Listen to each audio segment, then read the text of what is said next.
बाबा ने हम सबको तपस्या का ये गोल्डन चांस दिया।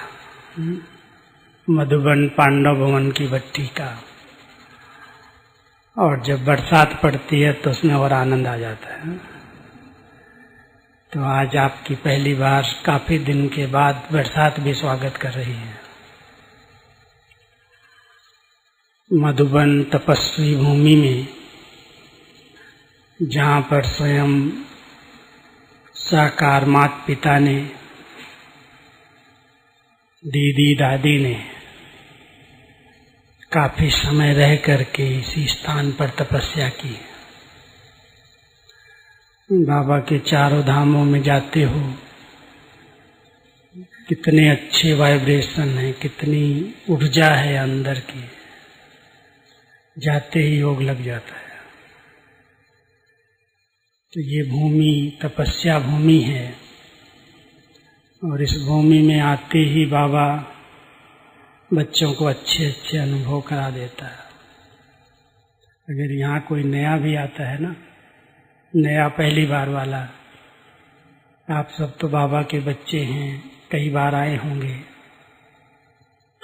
लेकिन अगर कोई नया भी आता है तो यहाँ देख करके उसको बहुत अच्छे अच्छे अनुभव होने लगते हैं। एक बार कोई एक ग्रुप आया था, कुछ अच्छे संतों का ग्रुप था। तो ये जो शांति स्तंभ के सामने से रास्ता है यहाँ तक, कहता है ये कि बहुत बड़ी बाउंड्री यहाँ जैसे कोई खींची हुई है। इस साइड में बड़े ऊंचे प्रकंपन हैं, बहुत ऊंचे वाइब्रेशन है। कोई यहाँ तपस्या करके गया है। तो ब्रह्मा बाबा जब इस कमरे में रहते थे और इस कमरे से निकल करके वो सैर करते थे वहां तक, शांति स्तंभ तक, वहां खेलते थे, तो वो स्थान तो अपने आप में चार्ज है। कहता इस स्थान के इस साइड में कोई भी चला गया तो मुक्त हो जाएगा। तो आप सब तो रोज 4 धाम की यात्रा कर रहे हो। बाबा के घर में इतने साधन सुविधाएं पहले नहीं थे। साइंस के साधन तो बाद में आए और हम लोग आ गए थे 72 में, समर्पित हो गए। आए तो 71 में पहली बार। उस समय आप समझ सकते हो कितना छोटा घर होगा। अगर 100 लोग आते थे ना तो हम कहते थे बहुत बड़ी सीजन है, बहुत बड़ी पार्टियां आ गई, क्योंकि हम सबको अपने कमरे खाली करने पड़ते थे और उनके लिए गर्म पानी करना, उनको कमरों में पहुंचाना। और क्लास में अगर वो सब बैठ गए तो हम सब बाहर हो जाते थे। छोटा हाल ही था। छोटे हाल में 100 लोग से अधिक तो नहीं बैठ सकते। वो दिन भी प्यारे थे। और आज देखो इतना विशाल बाबा ने स्थान बनाया, शांतिवन बना दिया, ज्ञान सरोवर बन गया। और 30-35 हजार भी आते हैं तो कहाँ सोते हैं कुछ पता नहीं, सब समा जाते हैं। लेकिन बाबा के घर की व्यवस्थाएं सब देख के बड़े खुश होते हैं, बहुत प्रशंसा करते हैं। कैसे सब मैनेजमेंट चल रही है, कौन करा रहा है। क्योंकि आज मुझे टॉपिक पता क्या दिया, बहन ने रिपीट नहीं किया। अवस्था से व्यवस्था, श्रेष्ठ अवस्था द्वारा श्रेष्ठ व्यवस्था। तो इस टॉपिक के अनुसार अगर हम सब देखें तो यहाँ की व्यवस्थाएं देख करके जो निमित्त रहे हैं, दादियां रही हैं, उनकी अवस्था का पता चलता है। क्योंकि व्यवस्थाएं उसी स्थान की अच्छी हो सकती हैं जहाँ की निमित्त आत्माएं बहुत ऊंची अवस्था में रहती हैं। अगर उनकी अवस्था जरा भी नीचे ऊपर हो जाए तो सारे कार्य की व्यवस्थाएं बिगड़ जाती हैं। तो बाबा ने जो इतनी अच्छी व्यवस्थाएं बना करके रखी हैं इस घर में, जो आने वाले नए पुराने सभी अनुभव करते हैं, कि ऑटोमेटिक मशीनरी जैसे चल रहा है। इनको कोई कुछ कहता ही नहीं है। इतनी अच्छी भंडारे में जाओ, व्यवस्था है, सफाई है, समय पर भोजन है, समय पर क्लास है, समय पर सब कुछ निश्चित स्थान पर सब कुछ मिल रहा है। इनको कौन गाइड करता है? इनके पीछे कौन है? मैं समझता हूँ शायद नए जो राजयोग शिविर में आते हैं, कॉन्फ्रेंस में आते हैं, अगर आप उनकी ओपिनियन के फॉर्म पढ़ो तो आपको 90% से ऊपर लोगों की योग, यहाँ की मैनेजमेंट, यहाँ की व्यवस्था बहुत सुंदर है, बहुत अच्छी है, ऐसी कहीं दुनिया में नहीं देखी। लेकिन इसके पीछे उसका आधार क्या है? उसका आधार है श्रेष्ठ अवस्था, और वो भी जो निमित्त है उनकी श्रेष्ठ अवस्था। एक दिन की बात मैं आपको सुनाता हूँ। हमारी दादी प्रकाशमणि को देखा है सभी ने? जिन्होंने देखा हाथ उठाओ। काफी हैं, कुछ नहीं होंगे। 11 साल तो हो गए दादी को भी अव्यक्त हुए, तो 11 साल के पहले वाले तो सबने देखा ही है। तो दादी 3-4 साल पांडव भवन में इधर ऊपर माउंट में नहीं आई, क्योंकि थोड़ी ऑक्सीजन यहाँ कम होती है। जिसको सांस की थोड़ी भी बीमारी होती है तो उनको भारी हो जाता है बहुत। तो एक दिन लाए थे तो दादी यहाँ आई, और आए सारे दिन के लिए थे, लेकिन थोड़ी देर के बाद ही देखा दादी को सांस लेने में बहुत तकलीफ हो रही है, तो तुरंत नीचे लेके गए। तो एक दिन दादी जी ऐसे ही बैठी थी और मैं यहाँ से गया था। दादी जी के साथ बैठता था, रोज जाता था, मिलता था, क्योंकि हमारी कारोबार लिखा पढ़ी की ऐसी है जो हर चीज के लिए पूछना ही पड़ता है, पत्र व्यवहार, मुरली। तो मैं दादी जी के साथ ऐसे ही बैठा ही जा करके, तो दादी पूछती है सब कैसे चल रहा है? तो हमने कहा दादी बहुत अच्छा चल रहा है। यही कहेंगे ना, क्या कहेंगे? दादी को यही कहा, दादी बहुत अच्छा चल रहा है। कहती पांडव भवन में सब ठीक है? हमने कहा हाँ सब बहुत अच्छा है। ज्ञान सरोवर में सब ठीक है? हाँ सब ठीक है, बहुत अच्छा चल रहा है। तो ऐसे मेरे को देख के कहती कैसे अच्छा चल रहा है? दादी आप बैठे हैं ना, आपके श्रेष्ठ संकल्पों से अच्छा सब चल रहा है। आपकी जो शुभ भावनाएं हैं, श्रेष्ठ संकल्प है, ऊंचे ऊंचे विचार हैं, उन विचारों के प्रवाह से सब ऑटोमेटिक चल रहा है। क्योंकि साकार में, अव्यक्त में भी बाबा ने बात कही है कि ऐसा दिन आएगा जो पूरे यज्ञ की कारोबार आप बच्चों के श्रेष्ठ संकल्प के आधार से चलेगी। आज आप देख रहे हो यज्ञ कैसे चल रहा है। इतनी सारी कारोबार चल रही है, कॉन्फ्रेंस हो रही हैं, भट्टियां चल रही हैं, ज्ञान सरोवर अलग प्रोग्राम हो रहा है, यहाँ अलग हो रहा है, और कोई बड़ी दादी पालना देने के लिए नहीं है। फिर भी सब इतने खुश होके, इतने रिफ्रेश होकर के जाते हैं। तो जब मैंने दादी को ये कहा कि दादी आपके श्रेष्ठ संकल्प से, शुभ संकल्प से सारी कारोबार चल रही है, तो मेरी तरफ ऐसे देखने लगी। कहती क्या बोला? दादी आपके श्रेष्ठ संकल्प से। मैं कहती नहीं तुम भूल गया, बाबा के श्रेष्ठ संकल्प से चल रही। ये बाबा का यज्ञ है, बाबा चलाने वाला है, उसके जो श्रेष्ठ संकल्प है ऊपर से सारे हैंडलिंग कर रहा है।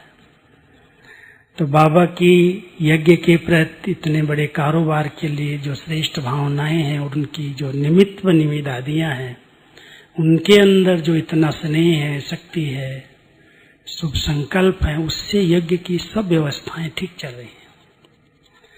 कोई किसी को कहता नहीं है, कोई किसी का इंचार्ज नहीं है, कोई किसी के अंडर नहीं है, सब कार्य समय पर हो रहे हैं। ये सब सिद्ध करता है कि जो निमित्त हैं उनकी बहुत अच्छी भावनाएं हैं, बहुत अच्छे संकल्प हैं, बहुत अच्छी अवस्था है। तो कोई भी स्थान की अगर व्यवस्थाएं ठीक नहीं दिखाई देती, व्यवस्थाएं ठीक नहीं है, उसकी क्या निशानियां होंगी? सब कुछ अस्त व्यस्त। जहाँ देखो वहाँ सब पड़ा हुआ है, कुछ काम हुआ, कुछ नहीं हुआ, कुछ प्लान बनाए, कुछ प्रैक्टिकल किया, कुछ नहीं हुआ। अगर आज बाबा के बच्चे जो कहते हैं मेरे साथ स्वयं भगवान कार्य करा रहा है, करण करावनहार वो है, उनके किसी की भी कार्य में, किसी भी स्थान पर कोई भी व्यवस्थित चीज नहीं है, माना उनका कनेक्शन उससे नहीं है। उनकी अवस्था थोड़ी नीचे ऊपर डिस्टर्ब रहती है। तो सबसे पहले हम सबको अपनी अवस्था श्रेष्ठ बनाने का पुरुषार्थ करना पड़ेगा। श्रेष्ठ अवस्था किसको कहा जाता है? किसको कहेंगे? जिस अवस्था में स्थिति एक रस रहे, मूड एक रस रहे। सबसे बड़ी बात है ये मूड जो बदलती है ना घड़ी घड़ी। कई बार कई बहुत मूडी होते हैं, एक सेकंड में बड़े उमंग उत्साह में रहते हैं और दूसरी तरफ कुछ हो गया, मान शान नहीं मिला, कोई ने कुछ कह दिया या कोई इच्छा अनुसार कार्य नहीं हुआ, मूड खराब हो जाती है। स्थिति उसको क्या कहेंगे? बाबा कहता है सोडा वाटर है, ऊपर चढ़ा पारा फिर एकदम नीचे गिर गया। तो अच्छी स्थिति उसको कहेंगे जिसमें आंतरिक स्थिति बहुत अच्छा लाडोल एक रस है, हिलती डुलती नहीं है। जल्दी जल्दी निंदा स्तुति मान अपमान की जो प्रभाव पड़ जाता है, उस प्रभाव में वो नहीं आती। तो हम सब एक रस स्थिति, अचल अडोल स्थिति, बड़ी खुशनुमा स्थिति, ऐसी अवस्था अगर बना करके रहते हैं, और वो अवस्था जिनका अपनी पढ़ाई पर, योग पर, अपने आप पर ध्यान है। कई बार ऐसा होता है बाबा के बच्चे बनते हैं, उमंग गुस्सा आता है, सेवाओं में बहुत लग जाते हैं, सेवाएं सब प्रकार की करते हैं, खूब विस्तार करेंगे सेवाओं का, लेकिन अपनी अवस्था बनाने के लिए समय नहीं देते। आवश्यकता है हम सबको समय अनुसार अपनी अवस्था पर बहुत ध्यान देना है। कभी भी कोई बातें हों नीचे ऊपर, क्योंकि कलयुग के अंदर हम सब जी रहे हैं और कलयुग सतयुग का संगम है, तो इसका भी प्रभाव है, उसका भी प्रभाव है, संगम है। इसलिए प्रॉब्लम्स हैं, कई प्रकार की ऐसी परिस्थितियां हैं जो सबके सामने आती हैं, और उन परिस्थितियों को अगर हम बड़ी सरलता के साथ श्रेष्ठ स्थिति के आधार से पार नहीं कर पाते, एकदम कभी उमंग उत्साह एकदम चढ़ा हुआ है और कभी एकदम डाउन हो जाता है, तो क्या कहेंगे? इसकी अवस्था एक रस नहीं है, इसने अपनी अवस्था पर ध्यान नहीं दिया। तो ये जब साधन मिलते हैं, विशेष एकांत में आते हो, तपस्या करते हो, भट्टियां करते हो, क्लासेस करते हो, तो इसका एक हमारा लक्ष्य रहता है कि हम सब अपनी अवस्था को अच्छी तरह से मजबूत बनाएं। ऐसी मजबूत बनाएं जो कहते हैं यादगार में दिखाया है, अंगद की कहानी आप सबने सुनी होगी। राम के दूत जब रावण की लंका में गए, तो आप सबने कहानी बहुत रमणीकता से पढ़ी होगी, सुनी होगी, कि उसका पहले रावण ने आदर करने की बजाय उसको बहुत चढ़ाया कि देखो तुम किसके बच्चे हो, तुम्हारे बाप को तो राम ने छल से मार दिया। बाली का पुत्र दिखाते हैं ना, छल से मारा, और उसको तुम साथ दे रहे हो, तुम तो हमारी सेना में आ जाओ। लेकिन उसको बहुत निश्चय था, पक्का, जैसे राम का दूत था।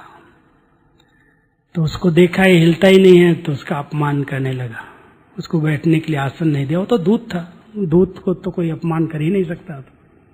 लेकिन कहते रावण के दरबार में जब उसको सम्मान नहीं मिला, तो उसने अपनी पूंछ को निकाला और उस पूंछ का आसन बनाने लगा, और पूंछ का आसन ऐसा बनाया जो रावण के सिंहासन के समान बन करके जब उतना ऊंचा हो गया तो उस पर बैठा जाके, और फिर डायलॉग करता है कि आपको राम की सीता वापस कर देना चाहिए, नहीं तो आपके कुल का नाश हो जाएगा। बहुत उसको समझाने की कोशिश की। अब उसको तो अहंकार चढ़ा हुआ था, वो कैसे मानेगा। फिर उसने कहा, अच्छा आपके यहाँ कितने सेनानी हैं, क्या क्या है, कैसे हैं?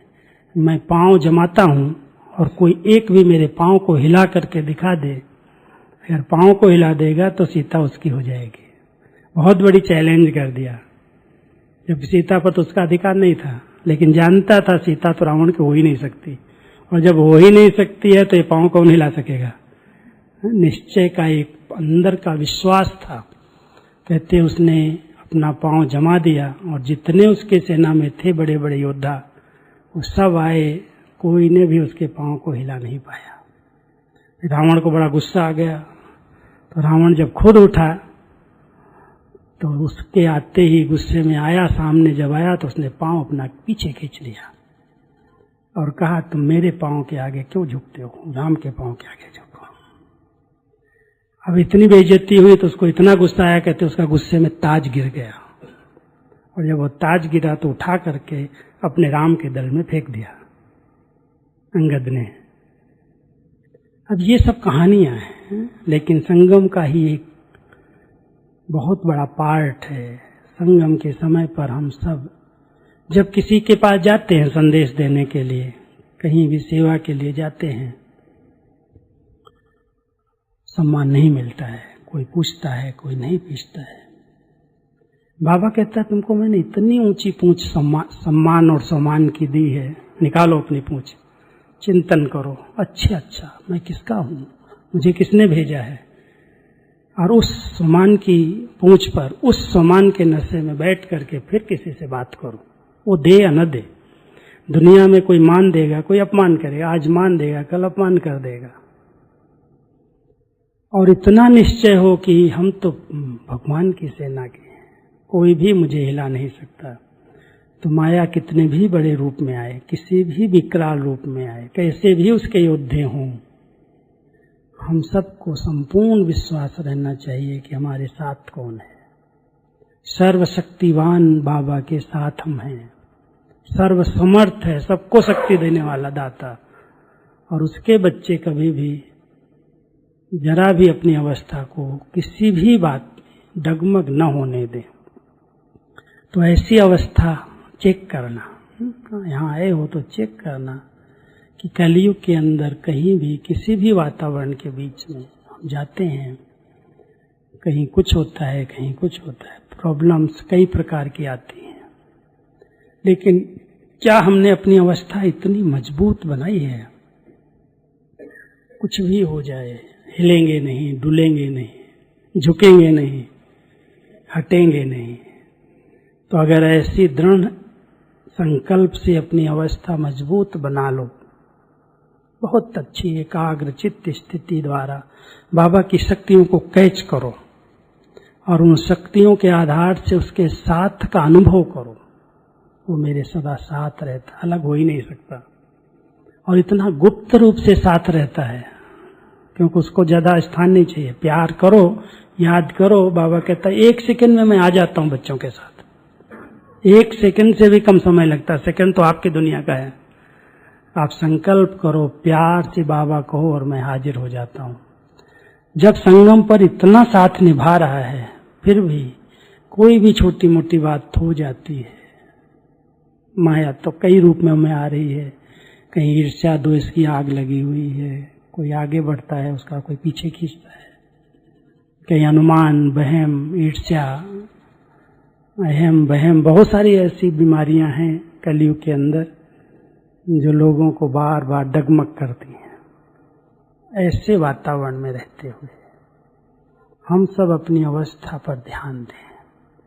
अगर हमारी अवस्था एक रस है, मूड खुशनुमा है, जरा भी हलचल में नहीं आती है, निंदा स्तुति जय पराजय मान अपमान सब में समान स्थिति है, क्षमा भाव है, दया भाव है, तो मैं समझता हूँ अवस्था अपने आप अच्छी हो जाएगी। और अवस्था अगर अच्छी है तो उसकी बहुत सारी निशानियां व्यवस्था के अंदर दिखाई देंगी। जिन आत्माओं ने अपनी अवस्था बनाई उनकी 4-5 निशानियां मैं आपको सुनाता हूं, प्रैक्टिकल देखा है हमने। एक तो उनके संकल्पों में बहुत पॉजिटिविटी, बहुत सकारात्मकता, बहुत शुद्ध विचार हैं, कभी वो साधारण नेगेटिव संकल्प नहीं करते। संगठन में जब हम चलते हैं रहते हैं आज यज्ञ जी जो इतना वृद्धि को और व्यवस्थित रूप से बढ़ा है, उसके पीछे बड़ों का फेथ, विश्वास, हर आत्मा के प्रति उन्होंने बहुत अंदर से विश्वास किया। ये बाबा के बच्चे बहुत सच्चे हैं, वफादार हैं, ईमानदार हैं, आज्ञाकारी हैं, और विश्वास रख करके आज इतनी सारी कारोबार अपने होते ही सौंपते गए। अपने ऊपर नहीं रखा सब कुछ। आज कोई व्यक्ति अगर सब कार्य अपने ऊपर लेकर के चले तो कर सकता है क्या विस्तार के अंदर? उसको साथी बनाने ही पड़ेंगे। व्यवस्थाओं को ठीक रखने के लिए कोई एक ही निमित्त कहे मैं ही सब कुछ कर लूंगा। आज अगर मैं अपनी पूरी डिपार्टमेंट को ठीक व्यवस्थित चलाना चाहता हूं तो अकेले मैं कुछ नहीं कर सकता, मुझे टीम चाहिए।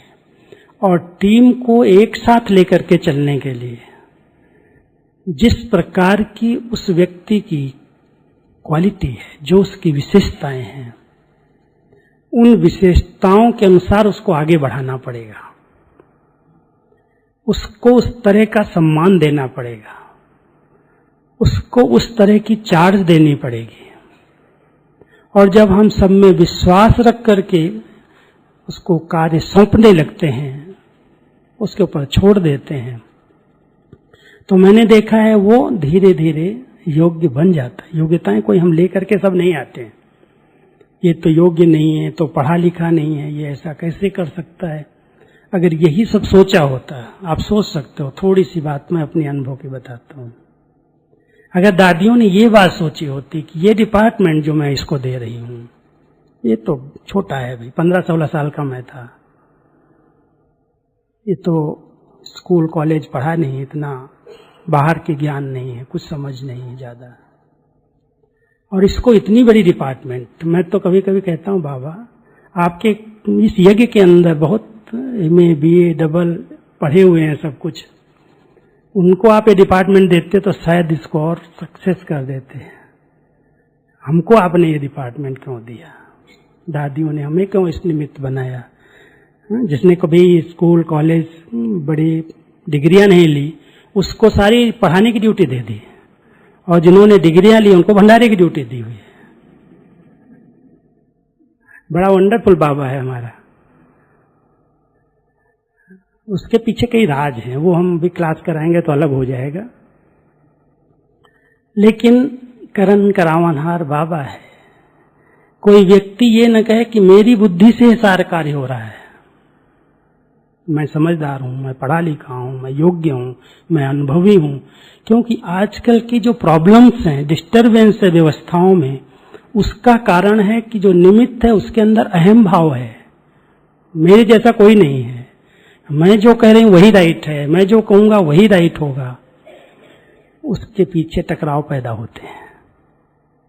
अगर वहां वो निर्माण चित्त हो जाए कि नहीं, ये जो हमारे साथी हैं हमसे अच्छे हैं, अच्छे होशियार हैं, और ये सब अच्छा करें, विश्वास, दादियों ने इतना विश्वास रखा कि बाबा के बड़े सच्चे ईमानदार बच्चे। कराने वाला तो बैठा है पीछे, ये सिर्फ हाँ जी कर ले, इनसे सब करा लेगा।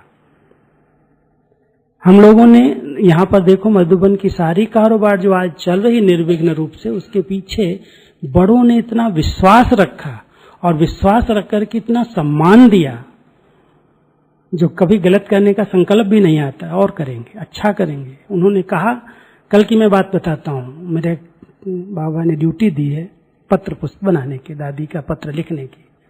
दादी जर्मनी में है, इस समय लंदन, कभी कभी जर्मनी, कभी कहीं, और बिना दादी को पढ़ाए हुए तो नहीं भेज सकता। उनकी साइन मैं कर रहा हूँ, दादी जान की, बीके जान की। तो दादी को कल मैंने ईमेल किया कि दादी ये पत्र भी बहुत लेट हो रहा है, आपका जाएगा। दादी ने पढ़ा, तुरंत 5 मिनट में पढ़ते ही मुझे भर करके आवाज भेजी। और कुछ उनके और विचार चल रहे थे, वहां जो क्लासेज हो रही हैं, रिट्रीट चल रही है जर्मनी में टीचर्स की, तो कहा इस पत्र में अगर कोई बात ऐड कर सकते हो तो ये ऐड कर लेना, और नहीं हो सकता है तो ये पत्र भले भेजो, हमारी तरफ छुट्टी है, आगे के पत्र में डाल देना। ना इतना निर्माणता से कोई बात कहना, इशारे से कहना, करेक्शन न करना, लेकिन उसको प्रोत्साहित करना, उसको आगे बढ़ाना, इस तरह का फेथ। आज इतने सालों से यज्ञ की कारोबार दादी के साथ रहे, दादी के बाद रहे, और दादी के होते हुए भी हम कहते हैं दादी आप नहीं लिखाती हैं, मैं आपके नाम से लिखता हूं ना, मुझे कभी कभी ख्याल चलता है अरे तुम तो मेरे से अच्छा लिखता है, तेरे से बाबा लिखाता, दादी की आशीर्वाद है, हो जाएगा, तुम लिखो तुम लिखो। तो एक विश्वास रखा, और विश्वास के कारण हमने जो कार्य किए, बाबा को दादियों को आगे रख करके, कोई करेक्शन नहीं करता है, और कोई ये नहीं कहता है दादी का शब्द नहीं है, ये इनका शब्द आ गया इसके अंदर, ये बाबा के शब्द नहीं है वरदान में, ये राजू भाई के शब्द आ गए, बाबा के शब्द हैं। बाबा के शब्दों को तोड़ मरोड़ करके हमने नहीं लिखा है, लेकिन उसको रूप जरूर दिया है, सेट किया है, सेटिंग की है। ऐसे बाबा ने कभी भाव करके तो बोला ही नहीं है, सफलता मूर्त भव, संतुष्ट मणि भव, हर्षित मुख भव, प्रसन्न चित भव, कितने सारे वरदान बाबा के मिले हैं। तो उस लाइन को सेट तो जरूर किया, लेकिन स्पष्टीकरण के अंदर कभी कोई एडिशन करेक्शन नहीं की, जो बाबा ने स्पष्ट बताया वही लिखा है। बुद्धि अपनी चलाने की भी जरूरत नहीं है, बुद्धिवानों की बुद्धि बाबा है, और उसमें जिसका विश्वास है कि उसका ये यज्ञ चल रहा है वो कराने वाला है, स्थापना का कार्य होना ही है और सब अच्छे से अच्छा होना है। हम सिर्फ निमित्त बन करके हाँ जी करें, बस अपनी बुद्धि न चलाएं। जहां पर किसी भी निमित्त आत्मा के अंदर अहम और बहम का भाव आ गया, वहां टकराव की स्थिति पैदा होगी, और जहां टकराव की स्थिति होगी वहां व्यवस्थाएं कभी सुचारू रूप से ठीक नहीं चल सकती। इस पर ध्यान देना आप। व्यवस्थाओं में अगर ठीक नहीं दिखाई दे रहा है, कोई कार्य कब हो रहा है, कहीं अभी टाइम दिया गया 2 घंटे के बाद कोई आ रहा है, कर रहा है, 4-6 घंटे लेट कर दिया, पूछो क्यों नहीं किया, बहानेबाजी, बताएंगे ये हुआ ये हुआ ये हुआ। हमारे संकल्पों में इतनी शक्ति नहीं है, इतनी समर्थी नहीं है, इतनी उसके प्रति शुभ भावना नहीं है कि करेगा, अभी करेगा, जरूर करेगा। इतना फेथ, इतना प्रेम दिया, निस्वार्थ भाव से प्यार और पालना दी। आज जो इतने यज्ञ की कारोबार देख रहे हो आप सभी, अच्छी चल रही है, उसके पीछे दादियों ने बहुत प्यार से हम सबकी पालना की, बहुत दिल से पालना दी है। और 1 साल नहीं, जब तक साथ रहे हैं हर चीज का ध्यान रखा। कोई बीमार पड़ गया है तो ऐसे नहीं दादियों ने छोड़ दिया, नहीं, दौड़ करके देखने जाना, मिलना, उनको क्या चाहिए, उनको सैल्वेशन क्या चाहिए, इस समय किस चीज की आवश्यकता है, अकेले नहीं छोड़ दिया। बीमार है तो उसको पूछना नहीं, देखना नहीं, बात नहीं करना, फिर ठीक होगा तो फिर काम ही नहीं करेगा, कहेगा हमको कौन पूछता है, हम तो इतना करते यज्ञ में। एक बार मैं बीमार पड़ा, बहुत ज्यादा बड़ी बीमारी आई 84 में यज्ञ के अंदर। ऐसी बीमारी थी जो मुझे कोई देखता था तो चेहरे से कोई नहीं कहता था ये बीमार है। और यही बरसात के दिन थे, जुलाई का महीना था, खूब बरसातें पड़ रही थी। मैं एक सीढ़ी चढ़ूं गिर जाऊं, हाथ पैर दोनों पोलियो जैसे हो गए, एकदम शक्ति नहीं रही, बिल्कुल शक्तिहीन हो गया। उसका कारण था कोई दवाई साइड इफेक्ट कर गई, सारी नसें ब्लॉक हो गई ब्लड की, सर्कुलेशन की। तो यहाँ एक डॉक्टर था, उसने अपने हॉस्पिटल तो नहीं थे, तो डॉक्टर को दिखाने गया तो डॉक्टर बड़ा रमणीक और मजाकिया थोड़ा था। तो देखते कहता है मेरे चेहरे से, तो मैं मुस्कुरा रहा था, बात कर रहा था, कुछ था नहीं, ऐसे हाथ लगाया, ऐसे ऐसे देख करके कहता इनको तो कुछ नहीं है, कुछ नहीं है आपको, शायद पद यात्रा निकल रही ना आपकी, युवा पद यात्रा, आप पद यात्रा में जाना नहीं चाहते हो, ऐसा उसने जवाब दिया, जो उसको बोल भी नहीं सकता था मेरे कोई तकलीफ है। ऐसे हंसी हंसी हम सब भाई जो हमारे को लेके गए थे उनको बोल दिया कुछ नहीं है इनको, कुछ नहीं है, तो भाई लोग क्या समझेंगे, और मैं भी कुछ नहीं बोल सकता हूँ क्या हो रहा मेरे को, तकलीफ पता नहीं चलती। मेरे को गाड़ी में बिठा के ले गए, मैं उधर अनादरा तरफ गया, उन्होंने समझा इसको थोड़ा माइंड चेंज करेंगे, कुछ सोचा होगा, हो गया होगा कुछ। दादी को पता चला, दादी ने देख लिया, दादी कहती नहीं तुमको यहाँ भी फागी के अंदर नहीं रहना इस मौसम में, तुम संगम भवन चले जाओ। संगम भवन गया, उसी समय भेज दिया दादी ने सीधा ही कि ये भाग के अंदर इसकी नसें शायद काम नहीं कर रही, इसलिए गिर जाता। तो संगम भवन में गया तो वहां का जो डॉक्टर था उसने मुझे देखा तराबू रोड का, और उसने देखते ही पहचान लिया और उसने इंजेक्शन पर इंजेक्शन 3, 4, 5 एक के बाद एक घंटे के बाद 2 घंटे बाद इंजेक्शन देने लगा। मैं क्या हुआ है इतना सारा इंजेक्शन लगा? कहता है ये आपको नहीं पता चलेगा, लेकिन अभी आ गए हो, 2-3 दिन आपका लेट हुआ है, लेकिन मैं कंट्रोल कर लूंगा। उसने 5 दिन रखा मुझे आबू रोड में, हॉस्पिटल में नहीं रखा, सेंटर पर ही रहे, हम घर में ही रहे, लेकिन इंजेक्शन देता था 3, 4, 5।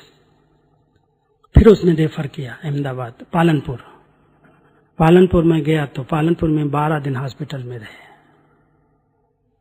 दादी जी ने चैन नहीं लिया, एक दिन ईशु बहन को भेज रही, एक दिन मोहिनी बहन को भेज रही, एक दिन निर्भय भाई को, जाओ उसको देख के आओ, जाओ मिल के आओ। जब 12 दिन के बाद डॉक्टर ने कहा 1 महीना इसको फिजियोथेरापी करनी पड़ेगी, अहमदाबाद भेज दो। तो अहमदाबाद में अपने सेंटर पर गया, फिजियोथेरापी करता था। सुबह सुबह बाबा से वो एक संदेशी थे, उससे पूछते थे अभी क्या करना मुझे, अभी क्या करना।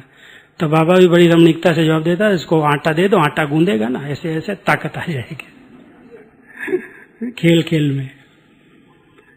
तो मेरे को आटा देते थे, मैं गूंद देता था ऐसे ऐसे करके बैठ करके। तो हाथों में एक मतलब चाहे वो बॉल दबाओ एक्सरसाइज के लिए, चाहे आटा गूंद दो।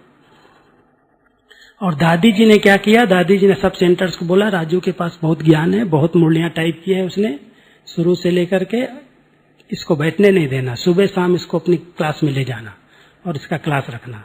ये जो क्लास कराने की आदत बनी ना, उसी बीमारी से बन गई। रोज सुबह गाड़ी आती थी, शाम को आती थी, कभी क्लास कहीं, कभी अहमदाबाद में 20-25 उस समय भी सेंटर थे, अभी तो बहुत हैं, 50-60 होंगे। तो हर क्लास वाले आते थे, सुबह मुझे उठा के बिठा लेते थे गाड़ी में, क्लास करा के आ जाता था। जब 15-20 दिन हो गए तो दादी को आया कि अभी तक नहीं छुट्टी मिली है डॉक्टर की। यहां से दादी ने उठाई गाड़ी, आ गई, और आई तो सब बहनें आती हैं स्वागत करने, देखने के लिए। दादी ने कुछ नहीं देखा, किसी को नहीं देखा, जिस कमरे में था सीधा आई तो मैं खड़ा हो गया ऐसे, और खड़ा हुआ, और खड़ा होते ही दादी ने ऐसे झप्पी पहनी, ऐसे गोद में लिया, और मैं समझता हूँ 10 मिनट तक मैं देखता ऐसे ही समा गया जैसे। और उसके बाद कहती कुछ नहीं तेरे को, अब चल तो मधुबन में, छोड़ दे, सब ठीक हो गया। ऐसे दृष्टि दी, शक्ति दी, सामान बनाया, ऐसे जैसे समाया, और कहती है मैं दूसरे दिन मधुबन से यहाँ आ गया। आया तो डॉक्टर ने कहा था अभी तुम टाइप नहीं करना, और मेरा धंधा यही, मैं टाइप कैसे छोड़ूंगा मैं। तो दादी ने मुझे एक साथी दिया सहयोग के लिए, साथी मिला, मैं अकेला ही करता था। 5 बार 6 बार स्टेंसिल काटना, उनकी करेक्शन करना, उनसे प्रश्न उत्तर निकालना, पूरा दिन ही मेरा ये धंधा हो गया था टाइप का। तो साथी मिला, सहयोग मिला, और साथ साथ मैंने कहा डॉक्टर को बोलने दो, हमारा सुप्रीम सर्जन कहता है ये मुरली डिपार्टमेंट तुम्हारी है, संभालो। मैंने पहला स्टेंसिल काटा, जो पहले 10 मिनट में काटता तो 8 मिनट में काटा, स्पीड बढ़ाई, दही उंगलियां चलती चलेंगी, बाबा चलाएगा। फिर धीरे धीरे 2-4 साल के बाद कंप्यूटर आया, फिर कंप्यूटर सिखा दिया बाबा ने, अभी तो सब कारोबार ठीक चला। मैं कहने का भाव है कि पालना, स्नेह, उनका विश्वास, उनके द्वारा जो हम सबको शक्ति मिली, उन्होंने अपनी स्थिति के आधार से, अपनी अवस्था के आधार से इतने बड़े संगठन को एक बना करके चलाया, और उसके कारण ये व्यवस्थाएं ठीक चल रही हैं। ऐसे नहीं व्यवस्थाएं चल रही हैं, जो ऑटोमेटिक सारी मशीनरी यज्ञ की चल रही है, उसके पिलर्स को अगर आप देखेंगे, पालना मिली है, स्नेह मिला है, सम्मानजनक बोल मिले हैं, सब बातों में आगे रखा गया है अंदर अंदर। आज कितनी खरीदारी होती हो, कितना अनाज आता है, कितनी वैरायटी सामान भंडारे के लिए आता होगा, कौन लाता है, कहां से आता है, पता है? कुछ नहीं पता चलेगा आपको।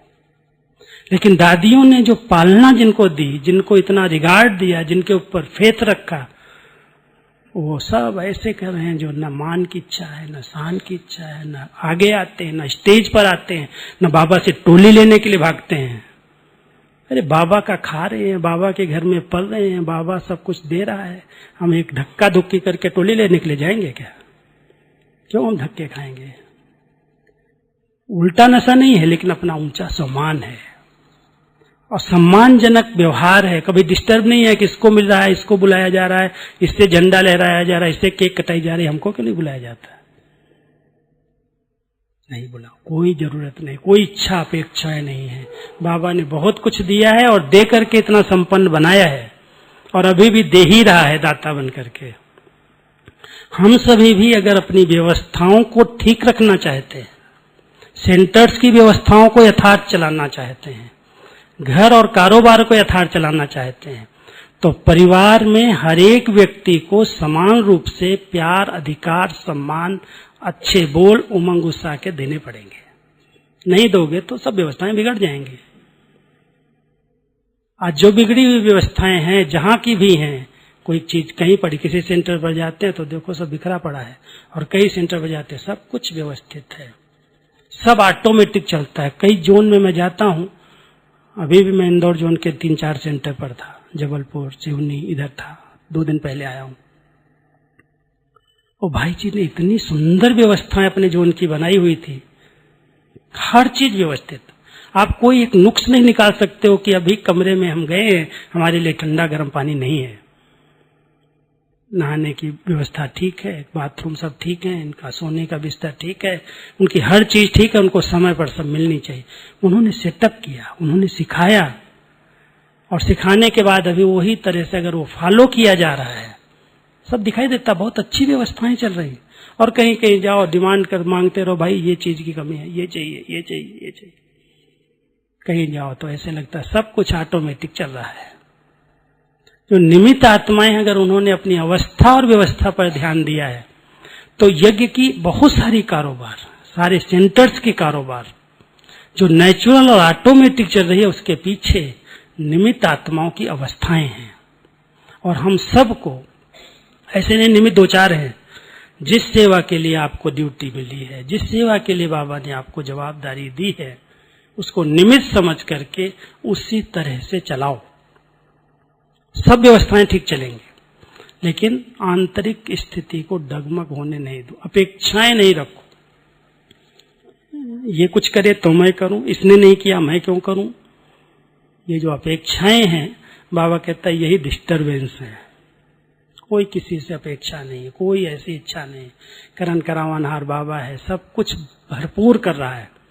कोई चीज मैं समझता हूँ बाबा के घरों में, बाबा के केंद्रों में, बाबा के बच्चों के पास इस समय भी कलयुग के अंदर कोई कमी नहीं रखी है, सब कुछ भरपूर है। जिसने बाबा के लिए कुछ भी किया है, थोड़ा भी किया है, तो बाबा ने उसको कई गुना रिटर्न करके इसी संगम पर दिया है। भविष्य की बात छोड़ दो। तो श्रेष्ठ शुद्ध संकल्प, बहुत आत्मिक स्नेह और निस्वार्थ रूप की पालना, सम्मानजनक व्यवहार, विश्वास पात्र, और कथनी और करनी में समानता। कथनी अलग है, करनी अलग है। बड़ी बड़ी बातें करते हैं कई लोग, बहुत बड़ी बड़ी बातें सुनाएंगे, हमारे यहाँ ये सेवा हो रही, यहाँ सेवा हो रही, यहाँ केवल अखबार और फोटो तक होती है, अंदर कुछ नहीं होता। कहते हैं ढोल में पोल। दिखाई देता है, पता चलता है कि ये लोग दिखाते क्या है, बताते क्या है और करते क्या है। जब प्रैक्टिकल जाओ, कथनी करनी एक नहीं दिखाई देती, तो लगता है कि व्यवस्थाएं क्या है आखिर। इस पर ध्यान देने की आवश्यकता है।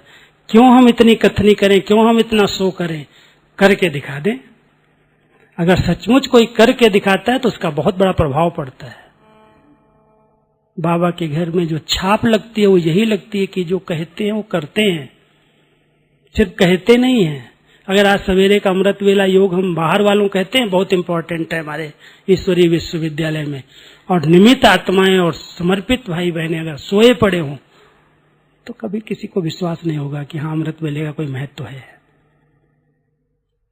वो खुद उठ रहे हैं, खुद समय पर जा रहे हैं, क्लास में हाजिर हैं, योग कर रहे हैं, तो आने वालों को लगता है कि हाँ ये जो कहते हैं ये करते भी हैं। ऐसे नहीं कहते।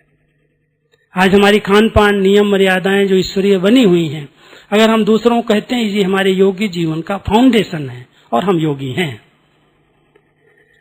लेकिन हम योगी अगर उनकी दृढ़ता के साथ पालना नहीं कर रहे हैं और दूसरों कहें ये फाउंडेशन है, उन पर प्रभाव नहीं पड़ेगा, कितनी भी बातें कर लो।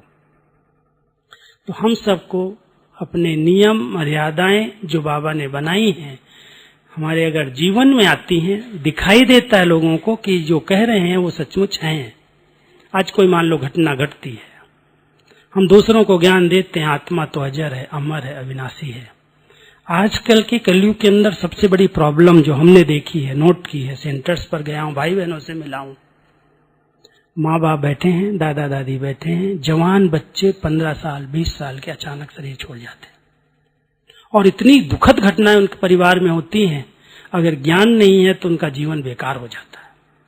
अभी एक परिवार मिला मेरे को, एक ही बच्चा था उसको, और वो मैं समझता हूँ जबलपुर में शायद कुछ नौकरी कर रहा था, पढ़ रहा था, सिवनी रोज अप डाउन करता था,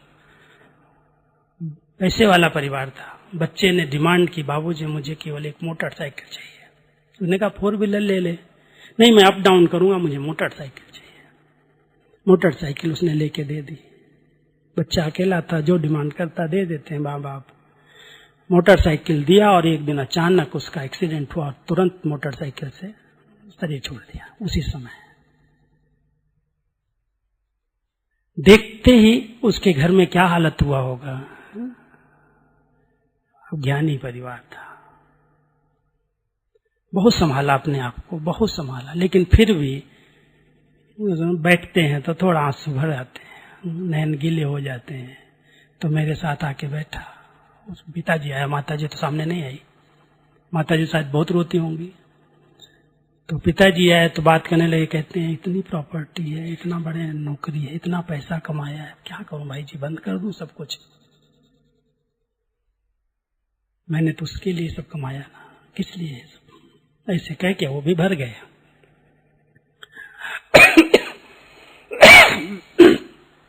मैंने कहा कि देखो हर आत्मा का अपना हिसाब किताब है, पार्ट है, उसको बताया सुनाया।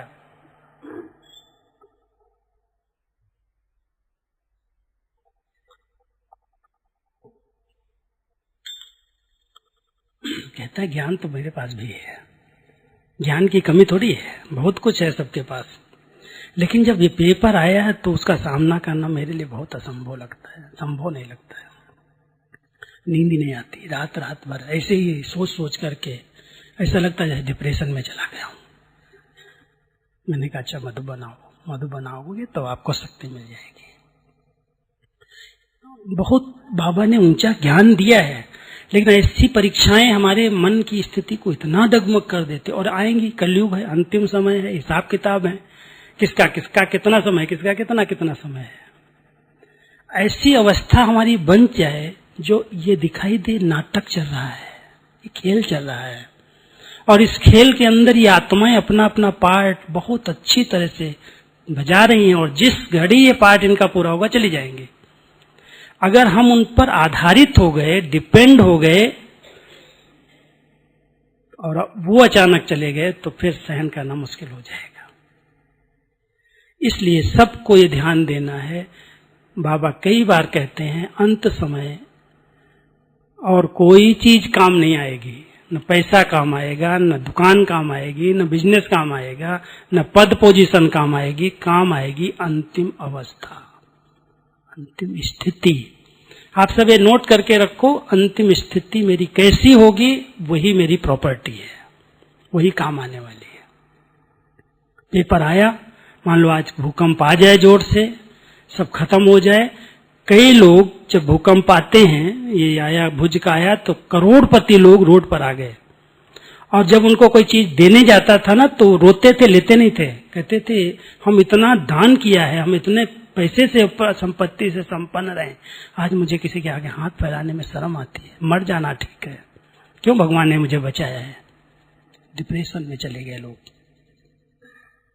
ज्ञानी तो आत्माएं अपनी अवस्था को इतना बनाए, बाबा तो इतना समझा रहा है कि ये हो जाएगा, ऐसा होगा, ऐसा होगा, ऐसा होगा, हम समझते हैं दूसरों के लिए होगा, लेकिन किसी के सामने कभी भी कोई ऐसा पेपर आए। ज्ञान योग का बल, पवित्रता का बल, निश्चय का बल, अपनी धारणाओं का बल, और सबसे बड़ा बल दुआओं का बल। हम सब अपने स्टॉक में जमा करें, खूब दुआएं लो, खूब जमा करो, सुख दो, समय पर साथ दो, मदद करो, कुछ ऐसा सफल करो जो आपके आगे कभी ऐसी परीक्षा आ जाए तो आपके आगे सब मदद करने के लिए हाजिर हो जाए। चिंता नहीं करो, हम साथ हैं आपके। और उस समय की अवस्था ऐसी हो, पार हो जाएगा, बाबा साथ है, बात आई है, खत्म हो जाएगी, हो जाती। क्या करेंगे अगर रो धो के कितना समय बिगड़ के रखेंगे। तो हम सभी इस समय अनुसार पेपर्स देख रहे हैं, कलयुग का अंतिम समय, और अंतिम समय में हर क्षेत्र में अति होनी है। हिसाब किताब चुकते होंगे, जिन पर हम बहुत विश्वास रखते हैं वो भी विश्वासघात करके जा सकते हैं। ऐसे समय में हम सबकी स्थिति, अवस्था एक रस रहे, अचल रहे, कुछ भी हो रहा है, बाबा कहता नाटक, नाटक, समझ रहे हैं, ना अटक, अटकना नहीं है, नाटक चल रहा है। तो नाटक को साक्षी दृष्टा स्थिति में देखने का अभ्यास करो, अवस्था अच्छी हो जाएगी। और अवस्था अच्छी होगी तो आपके सब कारोबार ऑटोमेटिक चलेंगे, कोई सोचने की, चिंता करने की जरूरत नहीं है, और ऑटोमेटिक चले और बहुत अच्छी एक्यूरेट चले, सब काम समय पर हो। ये नहीं हुआ, फलाना नहीं है, वो चला गया, इसके कारण नहीं हुआ, बाबा कहता ये भी तुम्हारी अवस्था की कमी है। एक जाएगा 10 आ जाएंगे। आज यज्ञ में अगर एक अपसेंट होता है तो 10 कहने वाले तैयार हो जाते हैं। बाबा की संकल्प शक्ति, दादियों की संकल्प शक्ति, उनकी श्रेष्ठ अवस्था के आधार से कभी भी कोई डिस्टरबेंस नहीं आती। तो हम सभी अपनी अवस्था पर ध्यान दें, एक रस रहे, मूड को एक रस रखें, बाबा के साथ कनेक्ट होके रहें, कंबाइंड होके रहें, साक्षी दृष्टा स्थिति का अभ्यास करें। जो इतना सब बाबा ने पढ़ाया है वो हमारे प्रैक्टिकल जीवन से दिखाई दे। और सबसे अच्छा गुण है, बाबा कहता है दाता बन करके रहो, न्योता नहीं। उस दिन बाबा ने मुरली बड़ी अच्छी चलाई भिखारी की, रॉयल भिखारी कहता है मैं सारी दुनिया देख के आया हूँ, बाबा चक्कर लगा के आया, सब भिखारी, कोई भी ऐसा नहीं जो भिखारी ना हो, कुछ न कुछ मांग रहे हैं। और मैं अपने राज दरबार में अपने स्वराज्य अधिकारी बच्चों के बीच में आया हूँ, वहां जब देखते ये भी रॉयल भिखारी है, ये भी कुछ मांग रहे हैं, तो क्या लगेगा, क्यों मांगे हम?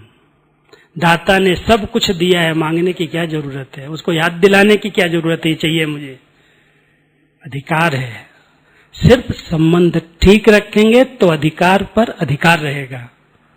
संबंध में जरा भी खटपट हो गई, नीचे ऊपर हो गया, संबंध में अगर स्नेह जुटा हुआ है, बहुत अटूट प्यार है, तो जो उसका है वो हमारा है, मांगने की क्या जरूरत है।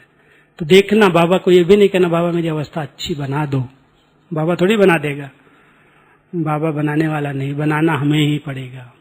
और बनाने के लिए बहुत शुद्ध श्रेष्ठ संकल्पों की रचना करो। स्वचिंतन उन्नति की सीढ़ी है, पर चिंतन पतन की जड़ है, लिख के रख लो। जिस दिन मैंने पर चिंतन किया उस दिन मेरा पतन हुआ, इसलिए ध्यान रखना है। खूब अच्छा चिंतन करो, और अच्छा चिंतन के लिए रोज की मुरली पढ़ो, वरदान पढ़ो, स्लोगन पढ़ो, ज्ञानामृत पढ़ो, जो अच्छे अच्छे ज्ञान रतन हैं उनको बार बार पढ़ने का अभ्यास करो, चिंतन में लाओ। जितना आपका श्रेष्ठ चिंतन होगा, स्वचिंतन चलेगा, आत्मा शुभ चिंतन से भरपूर हो जाएगी। और शुभ चिंतन, श्रेष्ठ चिंतन है तो एक आभा मंडल बन जाएगा, एक बहुत सुंदर लाइट का घेरा बन जाएगा। और जो लाइट के घेरे में रहेगा, कोई भी परीक्षा पेपर आएगा उसको सहज पार कर लेगा। और जो संकल्प करेगा, कारोबार होने लगेगी। करके देखना, मैं इसको अभ्यास करता हूं, किसी को कोई चीज कहने की जरूरत नहीं, मैं अच्छा संकल्प करूं बाबा की याद में, सब ऑटोमेटिक सामने आ जाएं करने वाले। चला रहा हूं, इतनी अच्छी कारोबार चल रही है, तीनों जगह डिपार्टमेंट चल रहे हैं, ज्ञान सरोवर में भी है, शांतिवन में भी, यहाँ भी है। एक मुरली नहीं है, बहुत सारी कारोबार साथ में है। और यहाँ जो शरीर छोड़ता है ना, वो हमारे डिपार्टमेंट में सेवाएं आ जाती है। बड़े बड़े गए भाई लोग, दादा विश्वरतन गए, लच्छू दादी गई, दूसरे लोग गए, लिखने का काम था, ड्राफ्ट आते थे, मनी ऑर्डर आते थे, दादा संभालते थे। अभी राजू के ऑफिस में दे दो, हो जाएगा, आ जाता है मेरे ऑफिस में। मैं भाइयों कहता हूं तुम कोई ना नहीं करना, मैंने केवल हाँ जी किया है, बाबा ने मुझे इतना आगे बढ़ाया है। कुछ नहीं कहा कभी दादियों को, उन्होंने कहा ये करना है, हाँ जी, कभी नहीं कहा मुझे नहीं आता। बाबा सिखाएगा, हो जाएगा, करने वाले आ जाएंगे। और सब कार्य चल रहा है इतना निर्विघ्न, इतना अच्छी तरह से चल रहा है, और कोई नहीं करता, कहता छोड़ दो तुम, मैं बैठा हूं ना, कर लूंगा। डिपेंड नहीं हो किसी पर। लेकिन 3 महीने से मुरली तैयार होना चाहिए, इतना सारे सेंटर्स को एक साथ सब जाएगा, पत्र पुस्तक तैयार होने चाहिए, इतना सारा योगिक खेती का इतना पूरे भारत के अंदर प्रोजेक्ट चल रहा है, ये बहन बुलाती है, वो बहन बुलाती है, इधर भाई जी जरूर आना, इधर ठीक है, सबको खुश करूंगा। लेकिन अपने डिपार्टमेंट में कभी भी कोई ये नहीं कह सकता कि ये काम रह गया, ये घूम रहे हैं बाहर। बहुत एक्यूरेट रहना है, अलर्ट रहना है, ऑलराउंडर रहना है। अगर ये सब धारणाएं हमारी जीवन की अवस्था अच्छी है, और सब काम बाबा कराता है, ऐसा कराता है जैसे खेल खेल में करते हैं, भारी होकर के नहीं करते। ये काम पड़ा, ये काम पड़ा। पेंडिंग जिनके पास होता ना, उनका माथा भारी रहता है। हम पेंडिंग रखते ही नहीं है, जब आते हैं फ्री नहीं होते, बिजी होकर के सब कर डालते हैं। बाहर क्या हो रहा है, यज्ञ में क्या रहा हो, मुझे क्या पता। जो हो रहा है वो कर रहे पाएंगे, जो करेगा वो पाएगा, और जो कर्म मैं करूंगा मुझे देख सब करेंगे। तो अच्छी अवस्था के लिए किसी पर डिपेंड भी नहीं रहो, बहुत अच्छी ऑलराउंड सेवा करो, अथक होकर के रहो, एवर रेडी रहो, एक्यूरेट रहो, अच्छी अवस्था बन जाएगी। और अच्छी अवस्था के आधार से सब व्यवस्थाएं आपकी ठीक हो जाएंगी। देखने वाले कहेंगे वाह क्या इनकी व्यवस्थाएं हैं, कोई चीज की कमी नहीं, प्रभाव उसका पड़ता है।